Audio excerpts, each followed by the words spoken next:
Ottawa, Canada's coronavirus curve is flat, but worrying trends are emerging, particularly outbreaks in vulnerable Indigenous communities, the country's top medical officer said on Thursday. The daily death toll in Canada has risen by 10% or more only once in the last 11 days.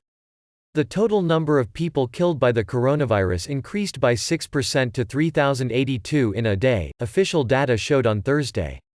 The COVID-19 curve is flat, but we have to be very cautious going down the other side of the epidemic curve, Chief Public Health Officer Theresa Tam told a briefing. Already on this path we have seen some worrisome transmission events emerging, she said, citing increasing cases in remote Aboriginal communities in several of Canada's 10 provinces. Health officials say the virus spreads quickly in environments often where vulnerable people are gathered, such as seniors' residences, prisons and far-flung parts of the country where health care is already patchy. The figure for those diagnosed with the coronavirus had climbed to 52,056.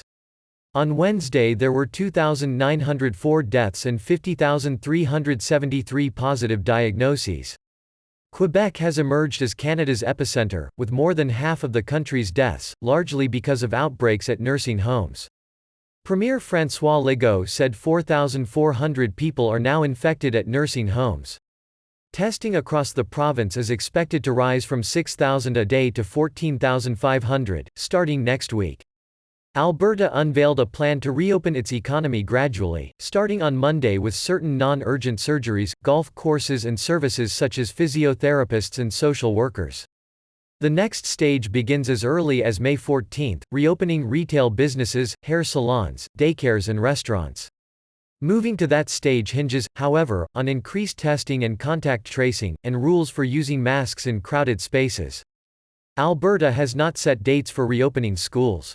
We will move forward together with care and common sense, knowing tough times are still ahead, Premier Jason Kenney said.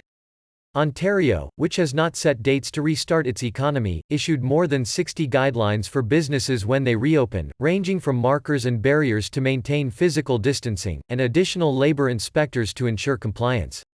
We need to continue seeing the curve flatten, not just for a few days but for a number of weeks, Ontario Premier Doug Ford told reporters.